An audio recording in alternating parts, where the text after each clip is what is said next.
Subscribe कीजिए अपने भक्ति चैनल डिवाइन स्टोरीज को और जुड़े रहे आध्यात्म से। नमस्कार दोस्तों, आप सभी का स्वागत है। आज नवरात्रि का दूसरा दिन है जो माँ ब्रह्मचारिणी को समर्पित है। आज के दिन हम माँ के इसी पावन स्वरूप की आराधना करेंगे। माँ ब्रह्मचारिणी कौन है, उनकी पूजा क्यों की जाती है और कैसे करें उनकी उपासना ताकि उनकी कृपा मिल सके। आज के इस वीडियो में हम जानेंगे माँ ब्रह्मचारिणी की कथा, पूजा विधि और कुछ महत्वपूर्ण बातें। तो चलिए शुरू करते हैं। माँ ब्रह्मचारिणी की कथा। दुर्गा जी की 9 शक्तियों में दूसरा स्वरूप ब्रह्मचारिणी का है। नवरात्रि में दूसरे दिन माँ ब्रह्मचारिणी की पूजा की जाती है। ब्रह्मचारिणी नाम में ब्रह्म का शब्द का अर्थ है तपस्या। इस प्रकार ब्रह्मचारिणी का अर्थ तप की चारिणी अर्थात तप का आचरण करने वाली कहा भी जाता है। वेदस्त्व तपो ब्रह्म, वेद तत्व और तप ब्रा शब्द के अर्थ हैं। ब्रह्मचारिणी देवी का स्वरूप अत्यंत भव्य एवं पूर्ण ज्योतिर्गमय है। देवी ब्रह्मचारिणी के बारे में हाथ में कमंडल और दाहिने हाथ में तपस्या के लिए माला है। अपने पूर्व जन्म में जब ये हिमालय राज के घर पुत्री के रूप में उत्पन्न हुई थी, तब नारद जी द्वारा दिए गए उपदेश से इन्होंने भगवान शंकर जी को पति रूप में प्राप्त करने के लिए अत्यंत कठोर तपस्या की। इसी कठोर तपस्या के कारण इन्हें ब्रह्मचारिणी नाम से जाना गया। माँ 1000 साल केवल फल मूल खाकर तपस्या की थी, फिर 100 सालों तक केवल शाक खाकर जीवन यापन किया। बहुत दिनों तक कठोर उपवास करते हुए खुले आकाश के नीचे बारिश और धूप में भयंकर कष्ट सह किए। इतनी कठोर तपस्या करने के बाद 3000 सालों तक माँ ने केवल पेड़ों से धरती पर टूटकर गिरे हुए बेलपत्रों को खाकर वह भगवान शंकर की पूजा अर्चना करती रही। फिर कुछ समय के पश्चात उन्होंने पेड़ से गिरे सूखे बेलपत्रों को भी खाना बंद कर दिया। इस प्रकार हजारों सालों तक उन्होंने बिना कुछ खाए और बिना कुछ पिए कठोर तपस्या करती रही। पत्तों को भी खाना छोड़ देने के कारण उनका एक नाम अपर्णा भी पड़ गया। इस प्रकार हजारों से कठोर तपस्या करने के कारण देवी ब्रह्मचारिणी के पूर्व जन्म का शरीर दुबला पतला और एकदम क्षीण हो गया। उनकी यह निर्बल दशा देखकर उनकी माता मैना को बड़ा दुख हुआ।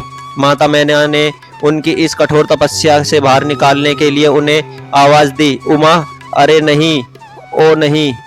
तभी से ब्रह्मचारिणी देवी को उमा नाम से जाना गया। देवी को इस तरह कठोर तपस्या करते देख तीनों लोकों में हाहाकार मच गया। देवता, ऋषि, मुनि और पुण्य आत्मे सभी देवी ब्रह्मचारिणी की तपस्या की प्रशंसा करने लगे। ऐसी तपस्या करना बहुत ही पुण्य कर्म है और आज से पहले किसी ने इतनी कठोर तपस्या नहीं की है।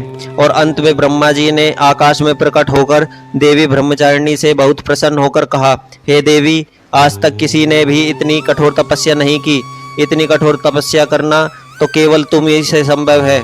देवी, तुम्हारे इस परम पवित्र और अलौकिक कार्य की चर्चा चारों ओर दिशाओं में हो रही है। तुम्हारी मनोकामना अवश्य पूर्ण होगी।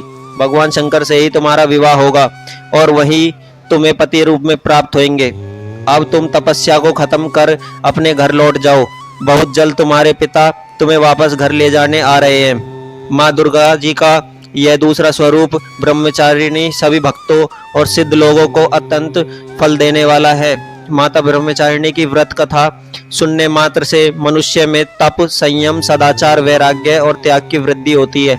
जीवन के कठिन से कठिन संघर्षों में भी उसका मन विचलित नहीं होता और वह अपने कर्तव्य पथ पर डटे रहते हैं। माँ ब्रह्मचारिणी देवी की पूजा करने से सर्वत्र सिद्धि और विजय का आशीर्वाद प्राप्त होता है। नवदुर्गा पूजा के दूसरे दिन इन्हीं माँ ब्रह्मचारिणी देवी के स्वरूप की पूजा की जाती है। इस दिन साधक और साधु अपना ध्यान स्वाधिष्ठान चक्र में स्थित करते हैं। इस चक्र में ध्यान धरने वाला योगी माँ ब्रह्मचारिणी देवी की कृपा और भक्ति प्राप्त करता है। नवरात्रि के दूसरे दिन की पूजा विधि। नवरात्रि के दूसरे दिन की पूजा विधि बहुत ही सरल है। आप इन चरणों का पालन कर सकते हैं। माँ का ध्यान। सबसे पहले स्नान करके स्वच्छ वस्त्र पहने। अब माँ ब्रह्मचारिणी का ध्यान करें। फूल और भोग। माँ ब्रह्मचारिणी को सफेद फूल जैसे चमेली बहुत पसंद है। उन्हें शक्कर और पंचामृत का भोग लगाएं। मंत्र जाप। माँ ब्रह्मचारिणी का सबसे प्रिय मंत्र है ओम देवी ब्रह्मचारिणे नमः। आप इस मंत्र का कम से कम 108 बार जाप करें। आरती। पूजा के अंत में कपूर या घी के दिए से माँ की आरती करें।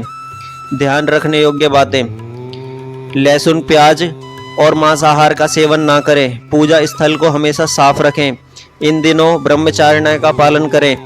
पूजा के समय साफ और हल्के रंग के कपड़े पहनना शुभ माना जाता है।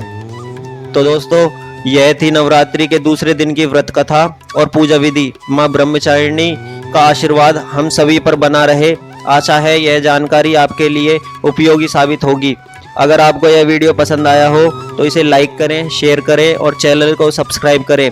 हम कल फिर मिलेंगे नवरात्रि के तीसरे दिन की कथा और पूजा विधि के साथ। जय माता दी।